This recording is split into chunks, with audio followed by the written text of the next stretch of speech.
terlebih dahulu ya. Soalnya silakan dikomentarin. Ini kita mulai dari masuk ke dalam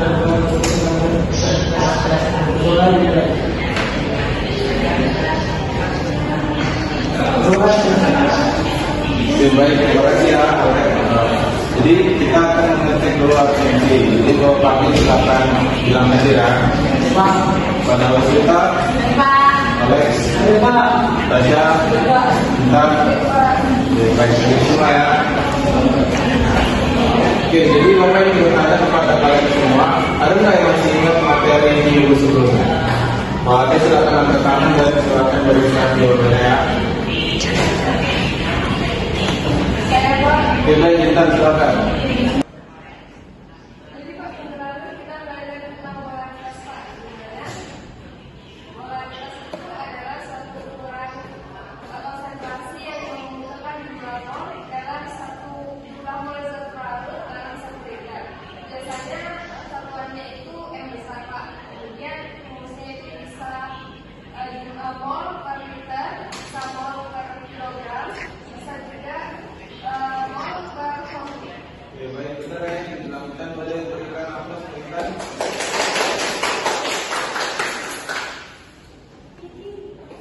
Jadi pada hari ini kita akan mempelajari yang namanya sistem koloid.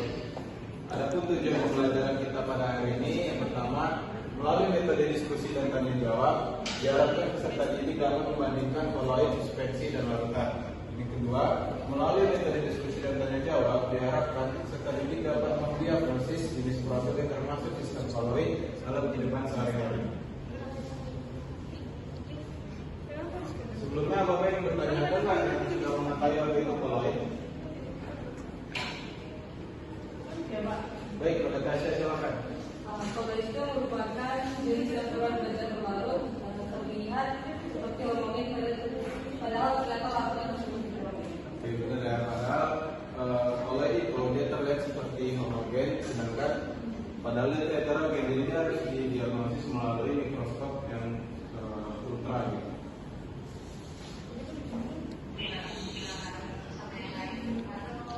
Nah, kalian tahu nggak bahwasanya koloid itu memiliki hal yang unik. Jadi susu ketika kita center, kenapa cairan itu terlihat menyimpan? Dari kita center larutan biasa, larutan itu terus pandang. Itu nanti akan kalian diskusikan dengan teman kelompok kalian ya.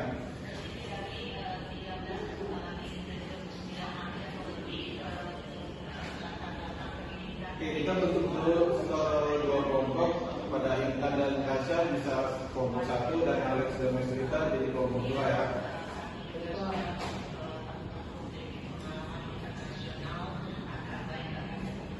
Nah, untuk kelompok 1 ini studi kasusnya. Mengapa larutan susu ketika disentuh dengan cahaya cairan tersebut menyebar dan tidak tembus pandang, sedangkan pada larutan air dan gula cahaya tembus pandang yang tidak menyebar seperti susu. Ini untuk kelompok 1 ya. Untuk kelompok 2 ini studi kasusnya. Mengapa ketika kita terkena asap atau debu, muka kita itu terasa berdebu atau terasa kusam, sedangkan pada saat kita terkena kabut atau embun, muka kita terasa dingin. Bapak beri waktu sekitar 5 menit untuk kalian mendiskusikannya.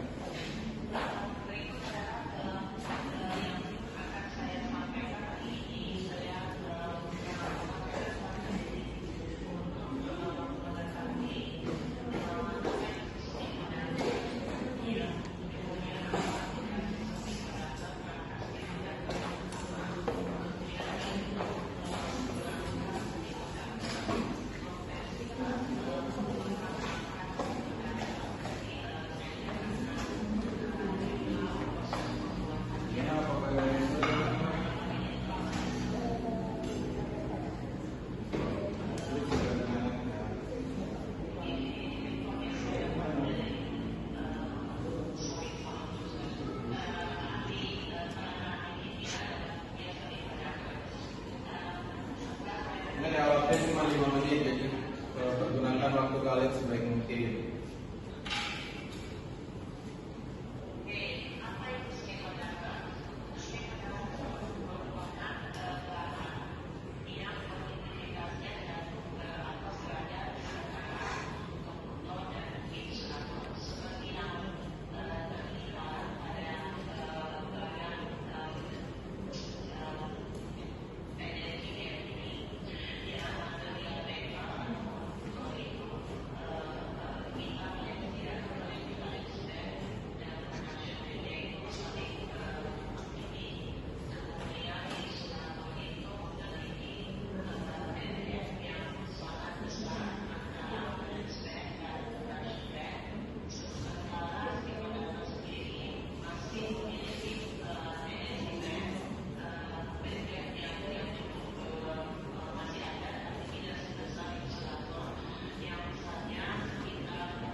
1 berikan pendapatnya di situ saja.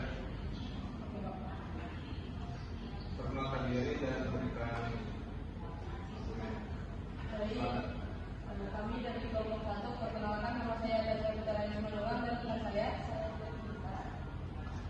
Baik, kami akan memberikan pendapat atau jawaban mengenai studi kasus yang diberikan oleh Pak Adlan, di mana pertanyaannya mengapa lakukan susu ketika disediakan cahaya tersebut menyebar dan tidak tembus pandang, sedangkan pada larutan air dari bulan cahaya akan tembus pandang tidak menyebar seperti susu.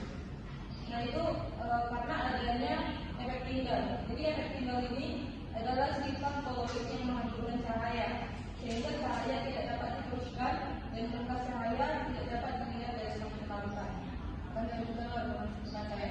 Dan selanjutnya, dalam kasus ini, susu itu merupakan larutan pengalipat, di mana sifatnya adalah memburburkan cahaya, sehingga cahaya itu tidak dapat diteruskan. Maka berkas cahaya itu hanya bisa dilihat dari samping larutan. Jadi, apakah ada pertanyaan dari kelompok 2 atau kelompok 1?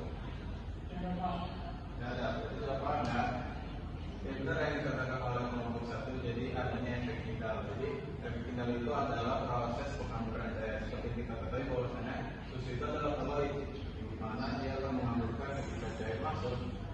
Partikel yang ada di dalam susu itu akan memasukkan cahaya. Oke, untuk kelompok 2 silakan berikan dokumennya. Perkenalkan diri terlebih dahulu ya. Jadi, kalau perkenalkan di sini kelompok 2 yang jadi itu kenapa jika ada dua masuk terkena wanita tidak terasa berdebu atau kabut atau untuk kena gempa itu terasa sejauh ini itu karena asap atau kabut itu merupakan polaris yang terdispersi oleh gas yang biasa disebut dengan aerosol. Jadi asap itu mengandung aerosol padat dan kabut mengandung aerosol cair. Hal inilah yang bisa menyebabkan mengapa pasien terasa berdebu ketika terkena asap dan terasa dingin ketika terkena embun atau Baik, itu yang dikatakan oleh kelompok 2. Untuk kelompok 1, apakah ada pertanyaan yang ingin kalian tanyakan untuk kelompok 2? saya Pak. Oke, silakan. Saya dari kelompok 1 ingin sedikit bertanya tentang materi yang saya tadi mengenai aerosol. Nah, aerosol tadi kalian menyebutkan bahwa aerosol itu adalah polaris yang terdispersi oleh gas. Tapi di sini belum mengerti itu apa sih artinya aerosol itu lebih luas gitu. Itu kan sebut bapak juga sudah paham. Ya, baik, terima kasih. Bisa kelompok 2 untuk menjawabnya? Enggak Pak, Oke, silakan oleh. mana aerosol itu dikenal dengan pengajian selalu itu dan partikel-partikel padat atau cairan yang bersih dalam udara menjadi beras dan partikel tersebut akan berbalus hingga tetap bersuspensi dalam waktu yang singkat. Gimana kalau jawaban dapat dipahami? Oke, benar ya. Jadi pola itu tidak hanya membentuk suatu lantai. Jadi pola itu ada di sekitar kita, contoh seperti kabut. Kemudian itu juga merupakan polaris yang dinamakan dengan aerosol. Nah, aerosol itu terdiri dari 2 zat, ada zat padat dan zat cair. Kalau aerosol padat itu seperti tadi lah ya, kayak asap itu aerosol padat, sedangkan aerosol cair seperti embun. Oke, baik, ini ada LKPD yang akan kalian kerjakan.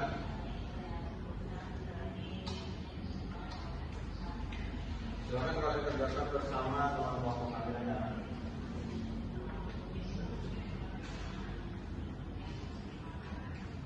Oke, kalau beri waktu sekitar 5 menit untuk mendiskusikannya ya anak-anak. Pak,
kurang paham sih Pak. Kalau itu kayak gitu sih Pak. Ini seperti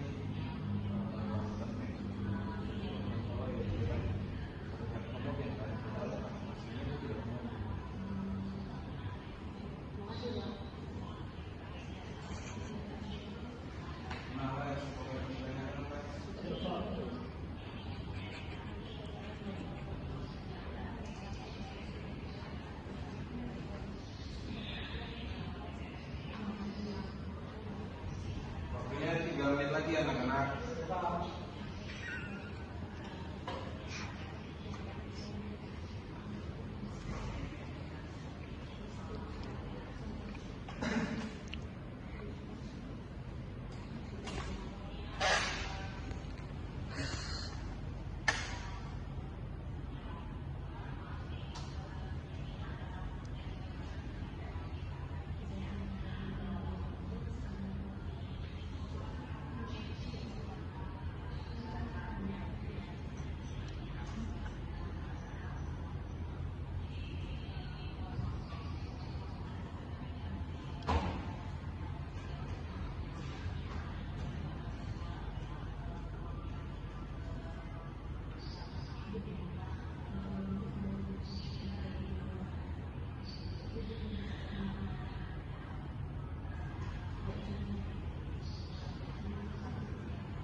Baik, boleh kalian presentasikan ke depan ke kelompok 1 dimulai terlebih dahulu.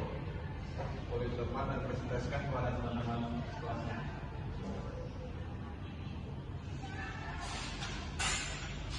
Boleh di situ saja.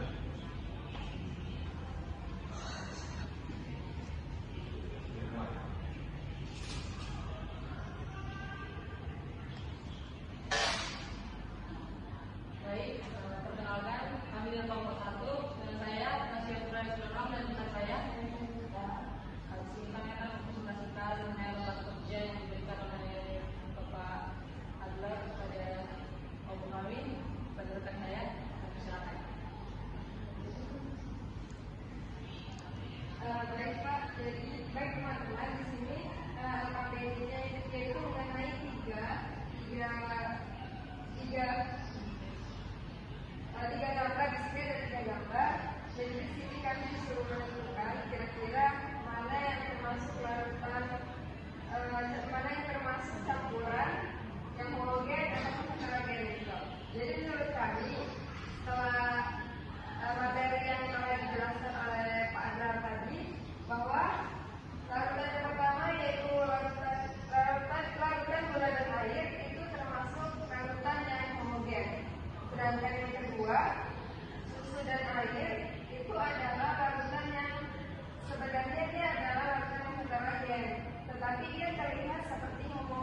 larutan heterogen dapat dilihat secara langsung gitu kan. Dapat kita bedakan juga itu tanahnya tidak pasirnya atau tanahnya itu tidak larut gitu. Dia mengendap di bawah, sedangkan airnya yang tadinya jernih cuma dapat efek dari tanah itu tadi, jadi airnya jadi keruh. Gitu Pak. Saya kembalikan kepada Anda. Baik, demikian hasil pemaparan dari kami. Apabila ada pertanyaan dari teman-teman, kami silakan. Nah, nomor 2 ada pertanyaan berapa? Apa? Bertahan. Baik, berikan untuk teman-teman. Boleh silakan dulu. Oke, untuk kelompok 2 silakan maju. Dan kita hasil diskusi kalian.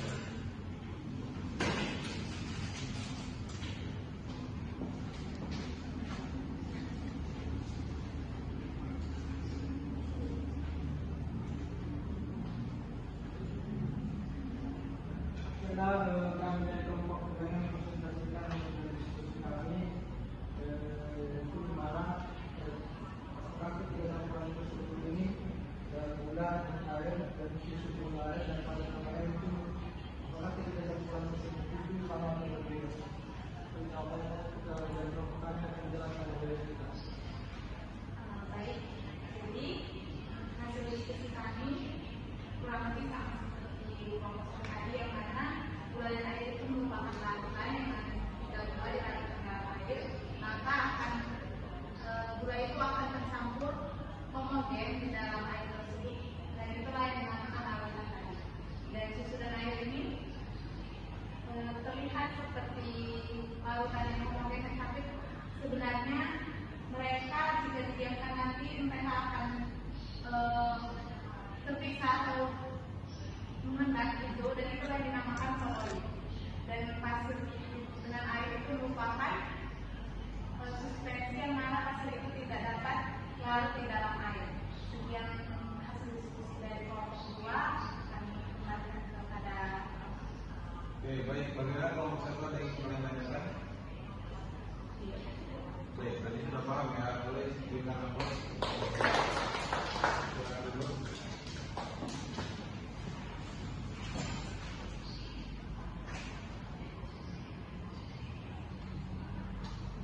Ya benar ya. Jadi apa yang dikatakan yang telah kalian presentasikan tadi itu benar. Jadi di sini ada contoh koloid seperti yang kita ketahui, ada seperti susu, santan, mayones, cat, itu merupakan suatu koloid dan masih banyak lagi di sekitar kita. Nah, ini tadi larutan.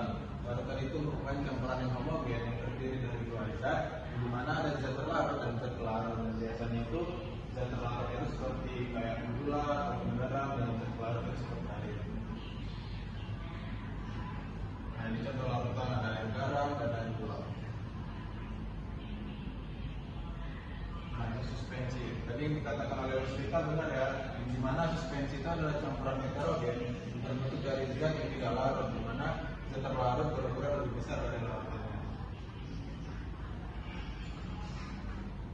Contohnya itu seperti kopi dan juga sirup. Oke, sekian dari pembelajaran kita pada hari ini. Jadi Bapak ingin kalian menyimpulkan pembelajaran kita pada hari ini. Ada yang ingin bisa menyimpulkan? Atau ada yang belum kalian pahami? Silahkan ditanya. Kalau tidak ada, Bapak tunjuk ya untuk menyimpulkan pembelajaran hari ini. Pada Alex, silakan menyimpulkan pembelajaran kita hari ini. Baik Pak, jadi rasa saya simpulkan dari pembelajaran ini, pertama yaitu bahwa kulit itu merupakan campuran kulit yang dilakukan dengan seperti homogen. Padahal ternyata larutan tersebut homogen tersebut seperti yang tadi saya jelaskan, seperti susu, teh, dan sebagainya. Kedua yaitu larutan itu merupakan campuran homogen yang terdiri dari dua hal berbeda, yang terdiri dari zat terlarut dan zat terlarut. Contohnya seperti air gula yang dilakukan. Terakhir yaitu substansi, bahwa substansi ini merupakan campuran heterogen yang terbentuk dari zat yang larut, di mana zat larut berukuran lebih besar dari larutan. Baik, terima kasih Alex. Jadi benar yang dikatakan Alex, di mana Kesimpulan pembelajaran kita hari ini, kita mempelajari apa itu koloid, larutan, dan suspensi. Jadi koloid itu merupakan campuran dua zat larutan yang berulang seperti homogen padahal tidak, dan bersifat heterogen. Dan larutan adalah campuran yang terdiri dari zat larut dan zat larut, dan ini bersifat homogen. Yang terakhir ada suspensi. Suspensi adalah campuran heterogen, di mana akan terdapat endapan di dalam larutan tersebut. Baik, tampaknya kalian sudah paham pembelajaran kita pada hari ini.